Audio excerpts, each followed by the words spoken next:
Hey everyone. So the Baseball Hall of Fame came out on Monday with their era committee nominees for the classic baseball era, which is the pre-1980s era. And so we thought we would go over the 8 nominees and talk about our pick for the 3 that we think should be inducted. And then also kind of cover like what we're thinking about it from the baseball card perspective. Probably, obviously, not including the 2 Negro League players who I don't think have cards, or maybe they do. You can tell me, Ken. I know Ken did a little research into it, so I'll let him talk about the research he did. Sounds good. Should we start with alphabetically? Dick Allen? Yeah, alphabetical sounds great. Okay. I'll be the information guy. So Dick Allen, great player. His WAR is 58.7. Okay. I don't know if there's a magic line at 60. It could be. Maybe it's 50. Anyways, WAR 58.7.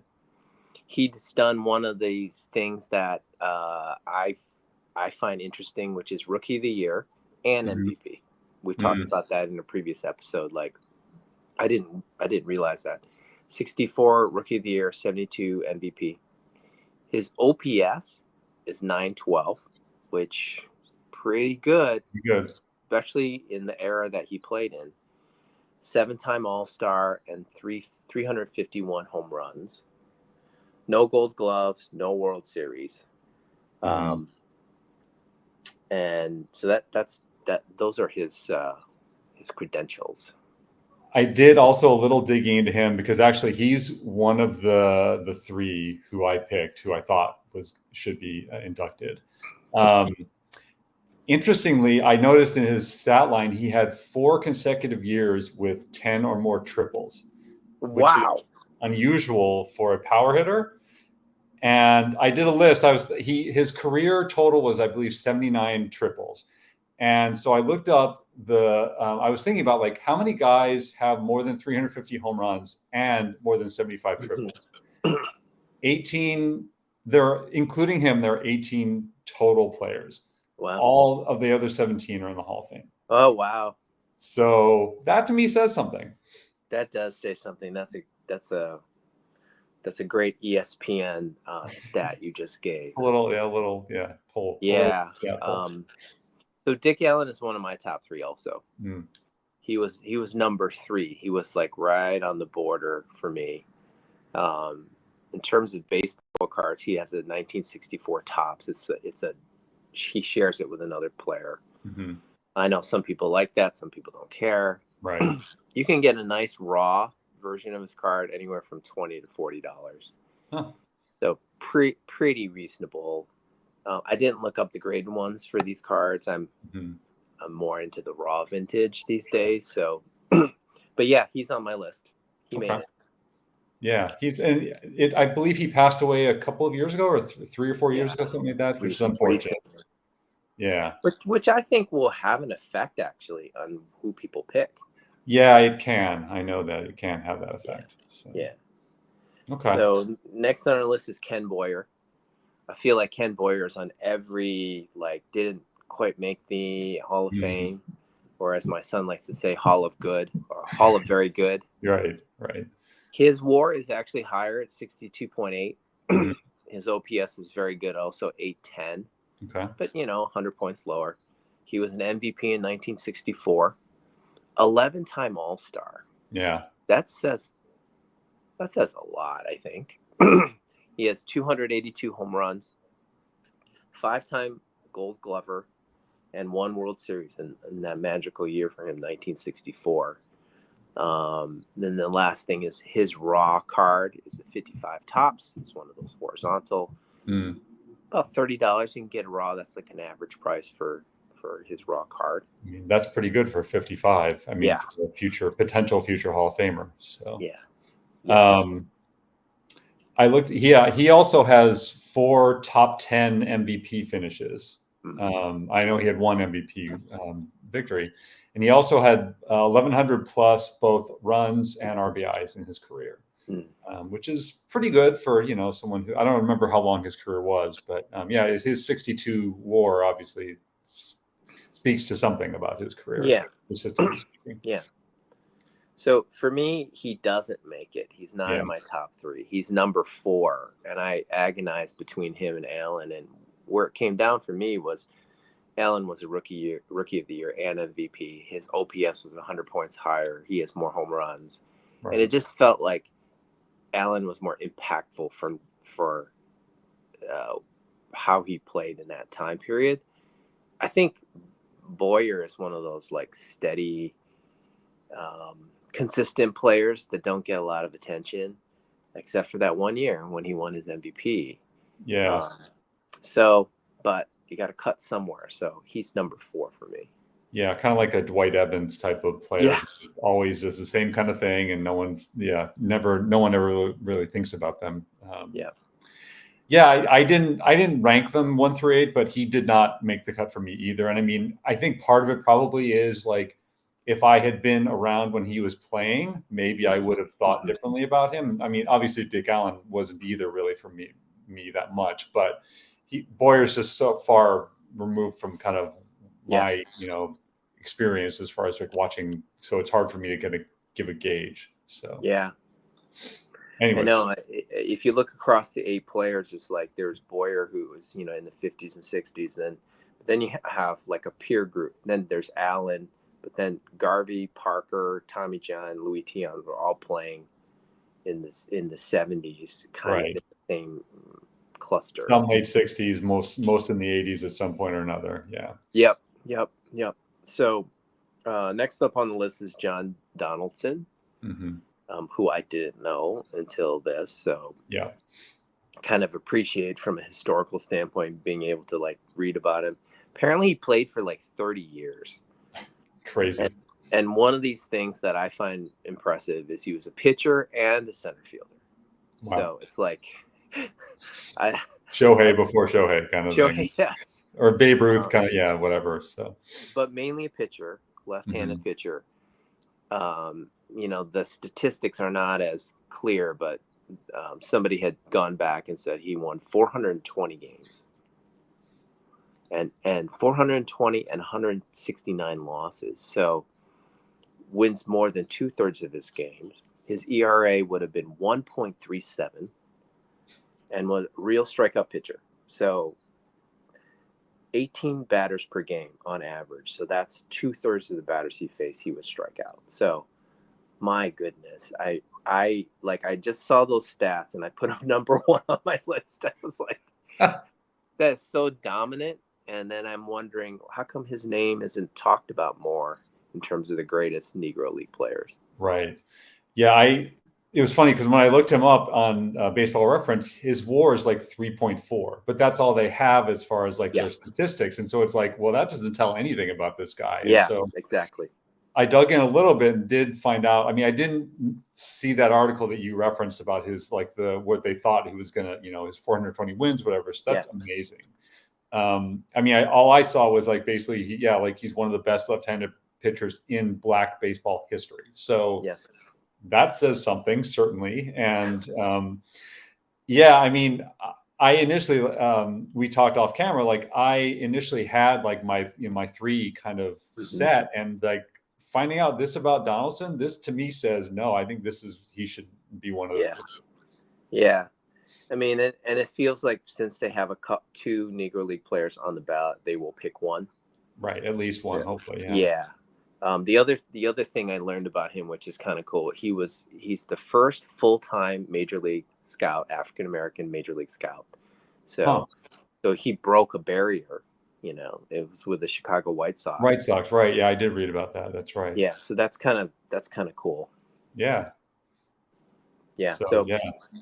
It's fun to learn about these guys too, honestly. It's it's fun to learn about them. I didn't look up any pricing card information like you said, because I just think they're really, I know they're out there, but I think they're so hard to find. I can't imagine. I mean, I don't know if they're like how many tobacco cards are out there, if there are any tobacco cards for Negro League players. I don't even know, honestly. Yeah. Maybe somebody watching this can inform us and tell us, because that would be fun to try to collect, a few of these cards. Yeah, I'd love to do that. Yeah. Next on our list is Steve Garvey, who is a Michigan State Spartan. So I grew up loving him. My dad Right. was a Steve Garvey guy. This is before all the controversy about his character came out. Yeah. But much to my surprise, his WAR is only 38. Yeah. You I know, was surprised by that too. and he played a long time, so it's not because he had a shortened career. His OPS is 775. He did win one World Series and one MVP. So MVP in 1974, World Series in 1981, a 10-time All-Star, 4-time Gold Glover. He's got a lot of kind of like trophies, nice accomplishments, right? Yeah. Considered a clutch player because he was a 2-time National League Championship Series MVP and 2-time All-Star MVP. And he has 2,599 hits. So he's got a nice resume. For me, he doesn't make the list. Yeah. He also, I'm trying to think like how many other guys have 2 All-Star MVPs. I can't even think, honestly. Yeah, that's got to be a really short list. Yeah. And then he had 6 200 hit seasons, more than 1,300 RBIs, 5 top 10 MVP finishes. So, yeah, I mean, just solid, like, kind of like it felt like him and Rose were always like hitting 200 hits, like him and Carew, like those are the guys in like the 70s and early 80s who were always getting like 200 hits, whatever. So yeah, the WAR, like apparently I think his on base percentage is just awful, and so that's part of why he doesn't get the WAR. I guess he just doesn't walk that often. Or he did strike out a lot. I do remember that. So anyways, yeah, he did not, because of the WAR, and I don't know if the personality stuff really necessarily plays into how I feel about it, but I didn't think he rated, because again, I think the 38 WAR is like, that's, I don't know. We'll see. Yeah. He actually is he's the only guy that I have a rookie card from, and just showing it because, it's 71 tops. So those edges and corners are hard with the black borders. You can get raw ones for the $10-$20 range. You can even get I saw a PSA 6 for $75, but I think because it's 71, there is a little premium to getting his rookie card. This is a card you do see around, you see at card shows, whereas like some of the other ones are harder to find. Right. I picked one up recently at a garage sale, like in the last couple of months. I picked one up as well, but I didn't show it. But yeah. Okay. No, that's interesting. As I may have mentioned before, I mean, growing up, like he was like my neighbors were huge Dodgers fans, and he was one of their favorites. And so like I always heard about the guy and followed his career kind of. And obviously we didn't talk about 1,300 consecutive games he played or whatever. I mean, it's a big deal, obviously. Yeah, I mean, he should be in all sorts of Hall of Fames, maybe not the Major League one. I mean, he should be in the Michigan State Hall of Fame because he was a football player. He played defensive back for Michigan State. So incredible athlete. But I just don't think he cuts it compared to these other players. Yeah, no, exactly. Yeah, and to that point, the next guy, Dave Parker, like if you look head to head, they played kind of in the same time period. Dave Parker's WAR is only 40, but it's higher. His OPS is 810. He was an MVP in 1978, 7-time All-Star, 3-time Gold Glover, and 2-time World Series champion, with 79 with the Pirates and 89 with the A's. He won 2 batting titles, was an All-Star MVP, has 2,712 hits. And then I'm a geek for uniforms, so I think he's the greatest number 39 ever. I'm trying to think if I can think of anyone else other than him who's wore 39. I can't. offhand. Yeah, it's kind of probably a little bit of a quirky number that's not very popular, but I mean, I see that in my brain, number 39. And for me, he's in the list. I picked him because maybe it's because this is the height of when I watched baseball in the late 70s and early 80s. He was always considered one of the best players. Like, there was a time period where I think people pretty much said he was the best player because both defensively and offensively what he did. And he was scary. I mean, he was he the Cobra, right? What's his nickname? It's great nickname too. Yeah. Like Garvey, he had 5 top 10 MVPs, like finishes, whatever, and like almost 1,500 RBIs, which is impressive. Like that's I would think that everyone above him in RBI numbers is probably in the Hall of Fame except for Bonds and A-Rod, those kind of guys, who, for other reasons. But All-Star MVP, 2 World Series wins, like you said, 2 batting titles, Gold Gloves, like Silver Sluggers. He's all over the place, got a bunch. But for me, I know we skipped a couple of guys actually alphabetically, but oops, it's all right. So the 40 WAR to me was like, what does that say about whatever his productivity? I guess I don't know if it's because he didn't get walked that often. I really don't know, honestly, because he was a good defensive player, so you would think that would help his WAR. But I mean, a 290 batting average, like, so maybe his on base percentage, like I said, just wasn't that good. He didn't make. I mean, I wanted to put him on. I did. He was the kind of like the 4th guy for me. He was like right on the cusp of it. And I was like, I don't know. I think he'll get there eventually. Maybe. Yeah. Part of my thinking too.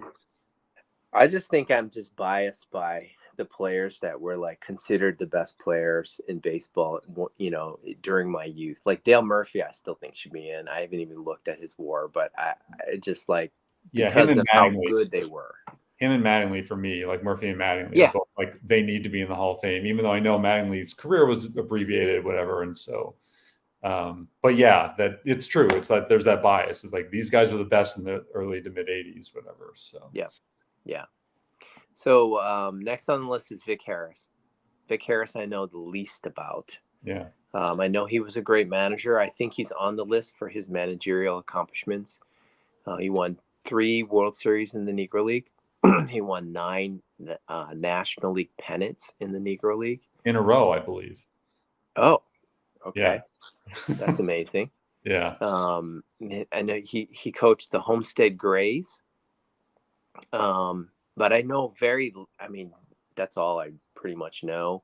I believe the Grays were one of the best teams in Negro League history. I think. Like, I think Charleston was on that team, and I'm blanking on his name. The home run, Josh Gibson. Thank you, Gibson. Gibson. Yes, yeah. I think they both were on that team. So for years. Yeah. So I have kind of a bias. I prefer players over managers. Yeah. So it's like, to me, it's like, it's been so many great managers who are not in the Hall of Fame. So I didn't put him on my list. Yeah. Me neither. Interestingly, he had 3x the WAR that Donaldson did, according to Baseball Reference, but they must have just had more information for him than they did for Donaldson. I mean, great manager, like you said, obviously, and like stuck around. I mean, he was a player manager for most of those years, I believe. I think so. Obviously had a great career. And again, my ignorance about his career is really the reason I can't put him in, I guess. So and I don't know if 3 guys get in. I think there's just a bar, and depending on if I think it's like there's 16 total votes available, and I think if you get 12, you're in. I think that's what it is. Yeah, so I can't imagine they put 2 Negro League players in. Yeah, I don't know. Not sure. So I think I picked Donaldson over Harris, but Yeah. And then there's Tommy John, who we've talked about before. So he has 288 wins versus 231 losses, which affects how I think of him, actually. It's like wins and losses were more important back then. You really did win a game or lose a game as a starting pitcher because you pretty much pitch the whole game. Mhm. His ERA is 3.34. He does have 61.6. There's that magic 60 number. Right. WAR. He was a 4-time All-Star. One thing that I think works against him is he was in 3 World Series, but he never won a World Series. Yeah. I don't know what his World Series record is as a pitcher, but had a really long, good career. Doesn't make my list. Yeah. Yeah, he had his whip was 1.283 career, which is not great. I mean, it's okay, but again, that was back then. It was I think walks were more acceptable in a way for a lot of pitchers, and or hits. He had 4 top 10 Cy Young finishes, and won 20 games or more 3 times. What I thought was interesting is he had 55 wins after the age of 40. Wow, which is pretty impressive. I think that's got to be, if there was a list for wins past 40. I mean, Nolan Ryan would probably top that list, I imagine, but he's got to be in the top 5, I think, for that kind of list. Maybe Seaver, possibly. I don't know. I think Seaver did a few years afterwards, but did Tommy John pitch in the 90s? I think he did. Yes. So think about that too. It's like, so his rookie card is 64 tops. So he's a 4 decades. 70, 80, 4 decades. That's amazing. Yeah. 64 tops. His raw card goes $10 to $30 range. You can, there's on eBay right now. There's a PSA 5 for $30, so pretty affordable.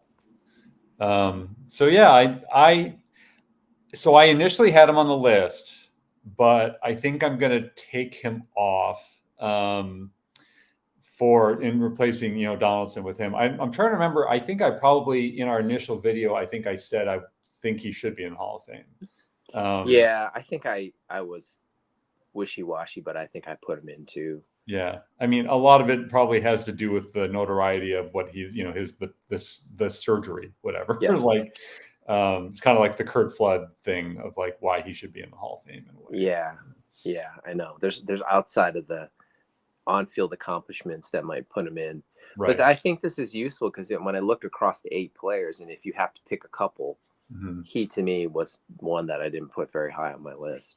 Yeah. And then the last one's Louis Tiant. And Louis Tiant had 229 wins, 172 losses. So again, his winning percentage is not that great. His ERA is very similar, 3.30. Right. He has 66 WAR, so a little bit more. Yep. 3-time All-Star, but same thing. He didn't win any World Series. I think he was the ace of the Red Sox staff in the 70s. In the 75 series against the Reds, I believe, he won 2 games for them in that series. So he was like, I mean, I don't remember if they lost 4-2 or 4-3, but he probably was the one who got 2 of the. I mean, he got 2 of the wins. So. He did his part. Yeah, exactly. Yeah, and I know he won 2 ERA titles, so that's nice too. But I look at John and Tiant from the WAR standpoint, from a record standpoint, and just feels kind of similar. Louis Tiant had more flair to him. I mean, as kids, we used to always pretend to be Louis Tiant and do his like barber pole throws, and right. He super entertaining. And I know he recently passed away, but he doesn't make my list.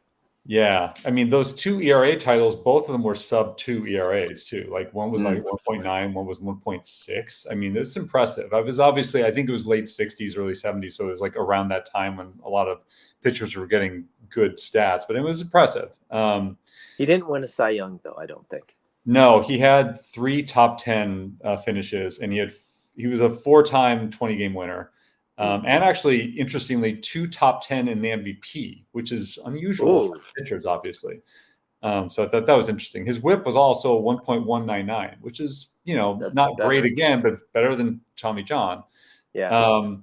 I included him both because I feel the sentimental pull to like honor him because of his recent passing. And also because I'm embarrassed that I didn't include him in my initial list that we did for the Hall of Fame, kind of like guys above, the 60 WAR or whatever. or top WAR guys who aren't in the Hall of Fame. Because whatever reason I overlooked him. Maybe I thought he was in it already, and that's why I overlooked it. Who knows? But anyways, yeah, I think he's like the last guy who I would put in. And from a collecting standpoint, he's also affordable. He's at 65 tops is his rookie card, and you can get one like $15. So it's like, this is kind of if you're a vintage collector and a value vintage collector, you can scoop up all these guys, right? For $30 or less raw. If you want a nice graded one, that's a different animal. But I would say just buy a nice raw one and get it graded. Yeah, exactly. No, this is great. So yeah, I mean, I'd love for other people to weigh in on what their choices are. If they have thoughts of like top 3 or whatever ones that they think will get in. But yeah. So we both picked Donaldson. Yep. I think we both picked Allen. The difference is I picked Parker and you picked Tion. Right? Yep. Yeah. Exactly. And then we'll see on December 8th. That's when they announce. Right. Okay. Yeah. So, all right. Well, looking forward to that, and looking forward to another video soon. So, thanks, everyone. Bye.